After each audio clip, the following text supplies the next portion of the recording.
सभी मित्रों का जीएन सिंह आईएएस एकेडमी के यूट्यूब चैनल पर स्वागत है। आज हम राजनीतिक दल के संबंध में कुछ चर्चा करेंगे, क्योंकि आप जान रहे हैं कि अभी हम लाइव क्लास प्रारंभ नहीं कर पाए हैं, क्योंकि ऐप्स अभी हमारे पास आया नहीं है। आज हो सकता है आ जाए, तो 22 से संभावना है कि लाइव क्लासेस की शुरुआत हो जाए। इसलिए मैं थोड़ा थोड़ा वीडियो आपके सामने दे रहा हूँ, जिसका मूल उद्देश्य है कि आप हमसे परिचित हो जाएं, हम आपकी टिप्पणियों से परिचित हों। तो जब भाषा शैली का ज्ञान पहले से होता है, तो जब हम सीधे इंटरेक्ट होंगे तो हमारे आपके बीच किसी प्रकार की समस्या नहीं आएगी। ये राजनीतिक दल वैसे तो प्रत्येक प्रकार की परीक्षाओं में आता है, यहाँ तक कि जीएस में भी कभी कभी पूछ लिया जाता है।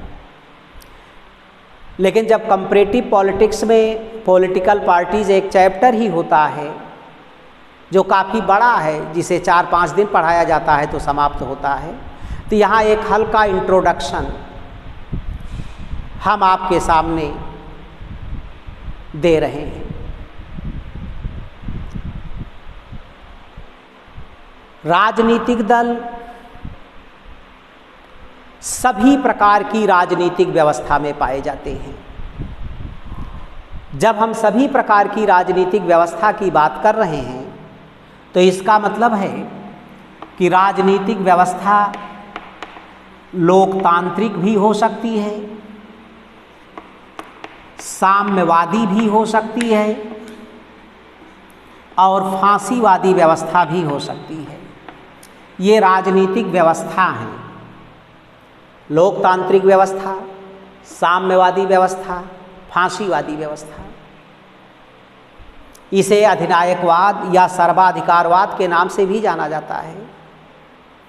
यहाँ इन दोनों व्यवस्था में प्रायः एक पार्टी का ही वर्चस्व होता है।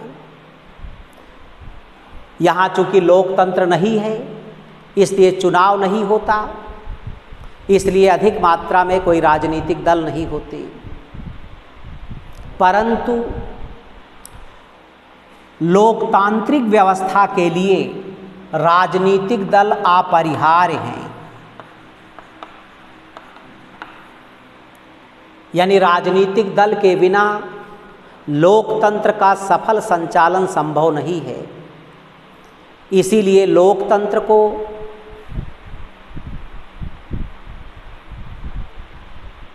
राजनीतिक दलों के बिना व्यावहारिक रूप नहीं दिया जा सकता।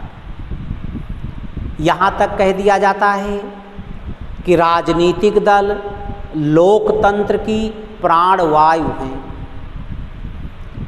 स्पष्ट है कि जिस प्रकार बिना ऑक्सीजन के मनुष्य जीवित नहीं रह सकता, उसी प्रकार से बिना राजनीतिक दलों के लोकतंत्र जीवित नहीं रह सकता, क्योंकि लोकतंत्र का बोझ राजनीतिक दल अपने कंधों पर ढोते हैं।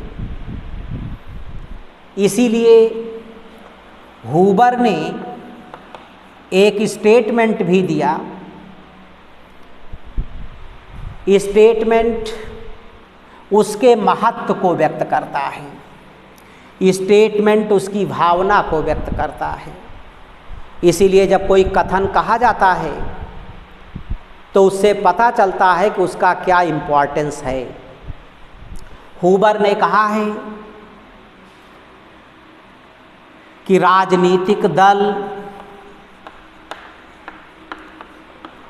प्रजातंत्रीय यंत्र में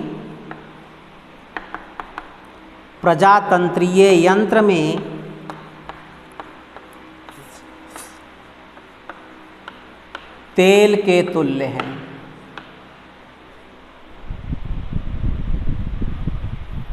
यानी राजनीतिक दल प्रजातंत्रीय यंत्र में तेल के तुल्य हैं।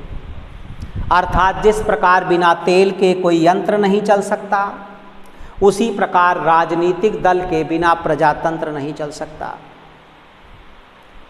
अब आप समझ सकते हैं कि राजनीतिक दलों का लोकतंत्र में कितना महत्व है। लॉर्ड ब्राइस ने लिखा है कि जिस प्रकार से ज्वार और भाटा महासागर के जल को ताज़ा एवं तरंगित रखता है, उसी प्रकार से राजनीतिक दल राष्ट्र के दिमाग को ताज़ा और तरंगित रखते हैं।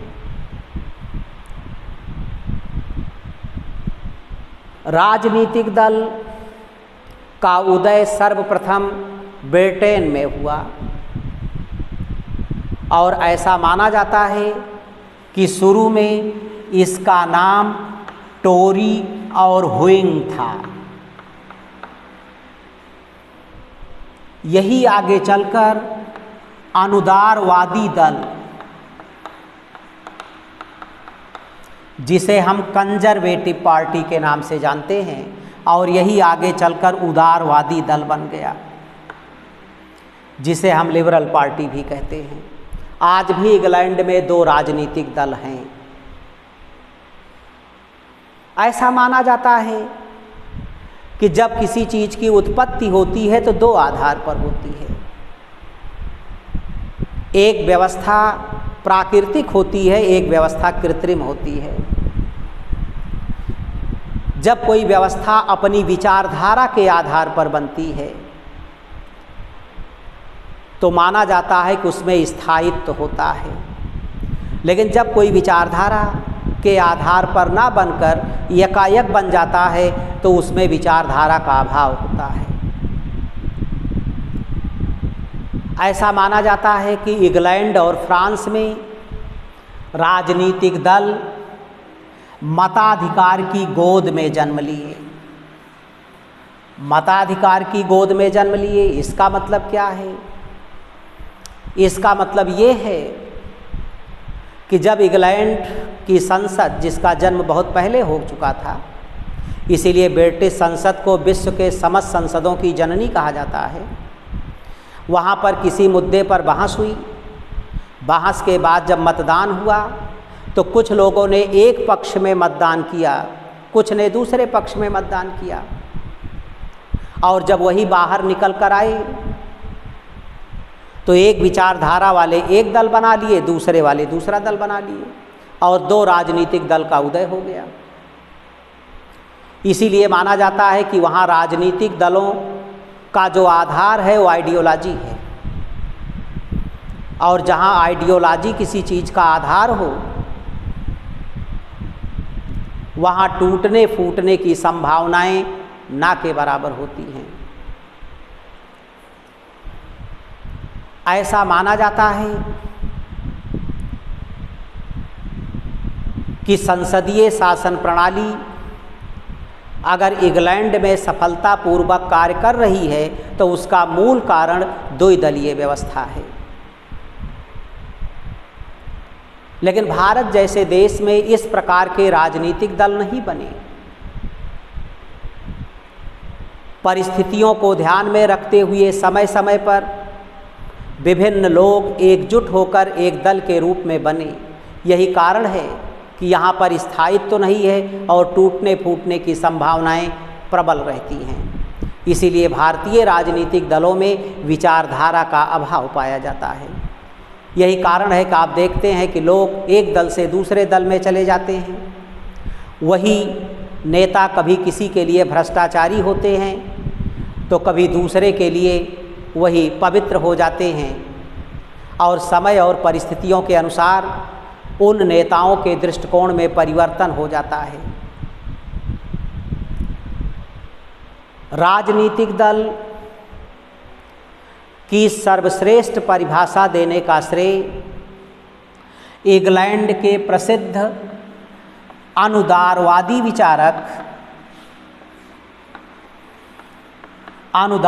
विचारक बर्क को जाता है। इन्होंने राजनीतिक दल की सर्वश्रेष्ठ परिभाषा दिया। अनुदारवादी माने जो कंजर्वेटिव माइंड के हों, जो चर्च में ज़्यादा विश्वास रखते हों, जो रूढ़िवादी हों। और बर्क ने राजनीतिक दल की परिभाषा करते हुए कहा कि दलीय प्रणाली चाहे अच्छे के लिए हो या बुरे के लिए हो, लेकिन प्रजातंत्रीय व्यवस्था के लिए अपरिहार्य है। बर्क ने यहाँ तक कह दिया कि राजनीतिक दलों का अंतिम उद्देश्य राष्ट्रीय हित का संवर्धन होना चाहिए। ऐसा क्यों कहा? क्योंकि जब कोई विचारक, जब कोई विद्वान अपनी बात रखता है तो अपने देश की परिस्थितियों को ध्यान में रखता है। इंग्लैंड में कोई क्षेत्रीय दल नहीं है, राष्ट्रीय दल है। वहाँ राष्ट्रीय स्तर पर चुनाव होता है और जो भी लोग चुन के आते हैं सब राष्ट्रीय हित की बात करते हैं। इसीलिए बर्क ने तो यहाँ तक कह दिया कि जो सांसद चुनकर आते हैं वो किसी क्षेत्र से चुनकर आएं, लेकिन क्षेत्रीय हित की बात ना करके राष्ट्रीय हित की बात करें।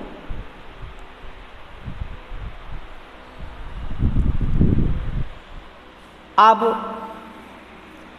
जो राजनीतिक दल है,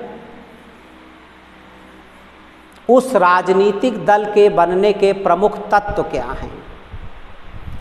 यानी राजनीतिक दल बनाने के लिए कौन कौन से तत्व आवश्यक हैं और किन किन बातों को ध्यान में रखकर राजनीतिक दल बनते हैं, ये परीक्षा में आता है। तो यहाँ पर हम देख रहे हैं कि राजनीतिक दल के प्रमुख तत्व।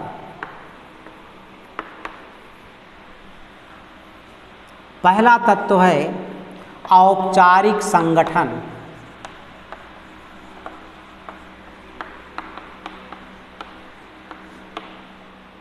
Formal organization. औपचारिक संगठन वह संगठन होता है, रहने दीजिए, जो किसी विधि विधान या नियम कानून के अंतर्गत बनता है और जिसके कार्य करने का एक प्रोटोकॉल होता है। तो जो राजनीतिक दल बनते हैं वो भी कुछ व्यक्तियों के समूह होते हैं और कुछ नियम कानून के अंतर्गत बनते हैं। यही कारण है कि जब कोई व्यक्ति राजनीतिक दल बनाता है, जब कोई समूह राजनीतिक दल बनाता है, तो उसका अपना एक मैनिफेस्टो या घोषणा पत्र होता है। उसे वो निर्वाचन आयोग के समक्ष प्रस्तुत करता है, उसका वेरिफिकेशन होता है। अगर विधि विधान के अनुरूप है तो उसे राजनीतिक दल के रूप में पंजीकृत किया जाता है। यहाँ तक कि वो गलत तौर तरीके अपनाता है या रूल्स एंड रेगुलेशन का पालन नहीं करता तो हो सकता है राजनीतिक दल के रूप में उसे पंजीकृत ना किया जाए। दूसरी चीज, राजनीतिक आर्थिक मामलों में एकरूपता। आप जानते हैं कि हमारे सामने 3 मुद्दे होते हैं, सामाजिक, राजनीतिक, आर्थिक। तो सामाजिक मुद्दों पर प्रायः सभी राजनीतिक दलों की एक राय होती है।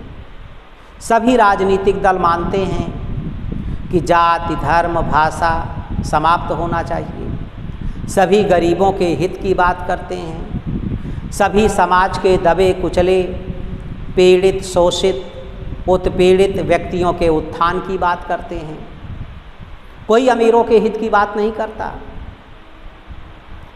लेकिन एक राजनीतिक दल का दूसरे राजनीतिक दल से भिन्नता क्या चीज़ प्रस्तुत करता है, ये विचारधारा। प्रत्येक राजनीतिक दल के अपने पॉलिटिकल और इकोनॉमिकल इशू अलग अलग होते हैं। किसी का राजनीतिक एजेंडा राष्ट्रवाद है, कोई सेकुलरिज्म की बात करता है, तो कोई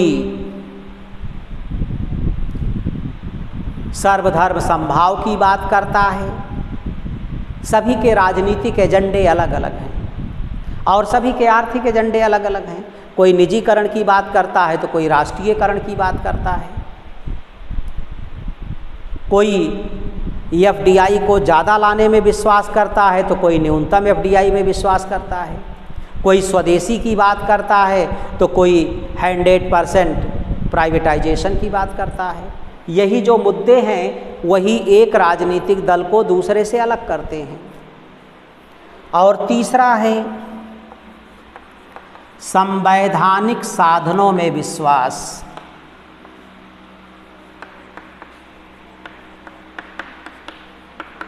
संवैधानिक साधनों में विश्वास, इसका मतलब है कि जो राजनीतिक दल हैं जब वह देश में कोई एक्टिविटी करेंगे, कोई राजनीतिक गतिविधियां करेंगे, तो उन्हें ऐसे साधन का प्रयोग करना है जो वैधानिक हों, संवैधानिक हों। अगर इस साधन के अतिरिक्त वह ऐसे साधनों का प्रयोग करते हैं जो तोड़-फोड़, हिंसा या संविधान के विरुद्ध है, तो ऐसे राजनीतिक दलों पर प्रतिबंध भी लगा दिया जाता है। जैसे आपने देखा सिमी जैसे राजनीतिक दल पर प्रतिबंध लगा।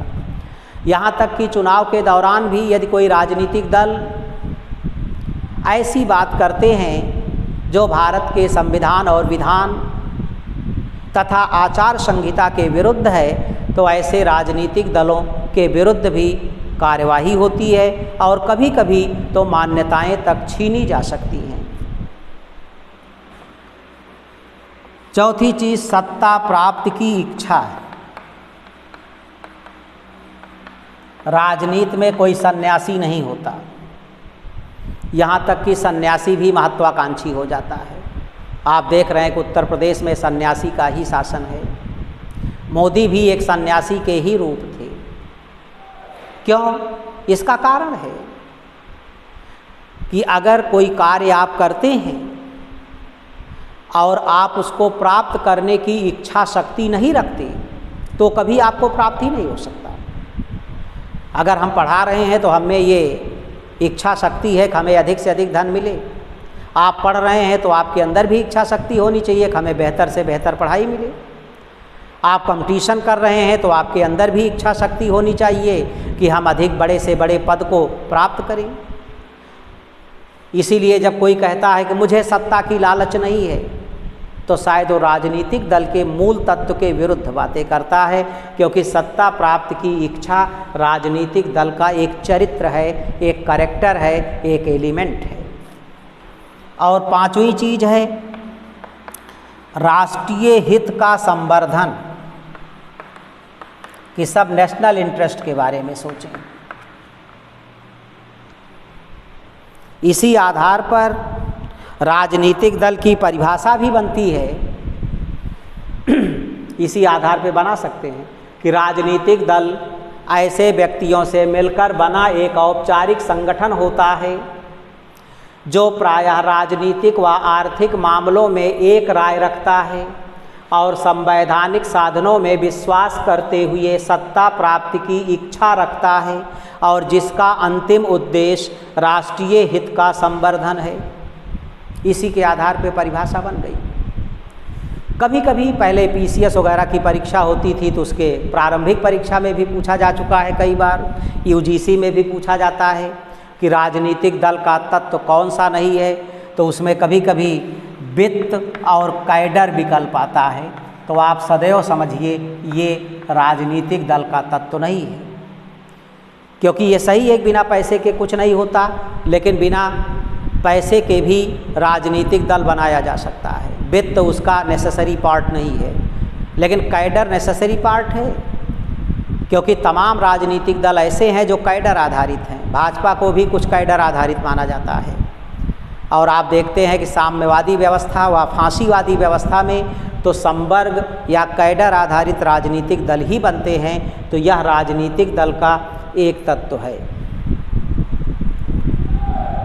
राजनीतिक दल की भूमिका क्या है, लोकतंत्र में इनका महत्व क्या है? तो कई स्वरूप हैं, जैसे राजनीतिक दल की भूमिका या कार्य या महत्व किसी भी रूप में आ सकता है। राजनीतिक दल की भूमिका, कार्य, महत्व, उपयोगिता, यानी कोई भी नाम दे सकते हैं, सबका एक ही उत्तर है। सोशल साइंस में बहुत सारी चीज़ें एक होती हैं, केवल उसके नाम अलग अलग होते हैं। अब जैसे इसकी पहली सबसे महत्वपूर्ण भूमिका है जनमत का निर्माण।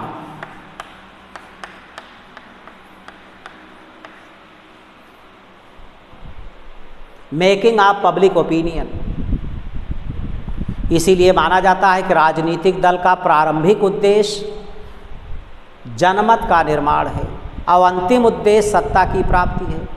यही कारण है कि जिसे चुनाव लड़ना होता है वो क्षेत्र में पहले से भी गतिविधियां शुरू कर देता है ताकि उसका पब्लिक ओपिनियन वहाँ पर बनने लगे। दूसरी चीज सत्ता प्राप्ति की इच्छा, या इसकी भूमिका है, एक तरीके से फाइनल उद्देश्य है। अब अगर परीक्षा में पूछा जाता है कि राजनीतिक दल का प्राथमिक उद्देश्य है तो इस पर चिन्ह नहीं, इस पर लगेगा। लेकिन राजनीतिक दल का मूल उद्देश्य है तो विकल्प तमाम हो सकते हैं, सब सही हो सकते हैं, लेकिन ये फाइनल ऑब्जेक्ट है। इसी के लिए पॉलिटिकल पार्टी बनते हैं। जैसे आप कम्पटीटर हैं तो आपका यानी प्राइमरी ऑब्जेक्ट है कंपटीशन क्वालिफाई करना, नौकरी पाना। इसके बाद जितने और ऑब्जेक्ट हैं वो सब सेकेंडरी हैं। तीसरी चीज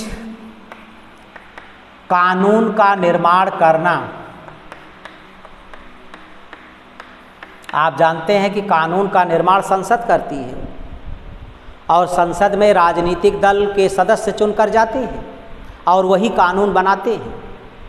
इसीलिए कानून सरकार नहीं बनाती, कानून राजनीतिक दल बनाते हैं, कानून संसद बनाती है और संसद में यही बैठते हैं।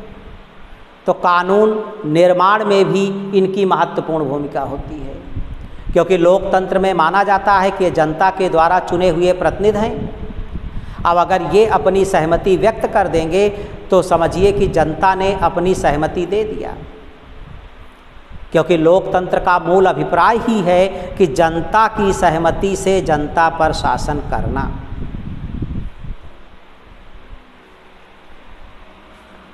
चौथी महत्वपूर्ण चीज है चुनाव लड़ना।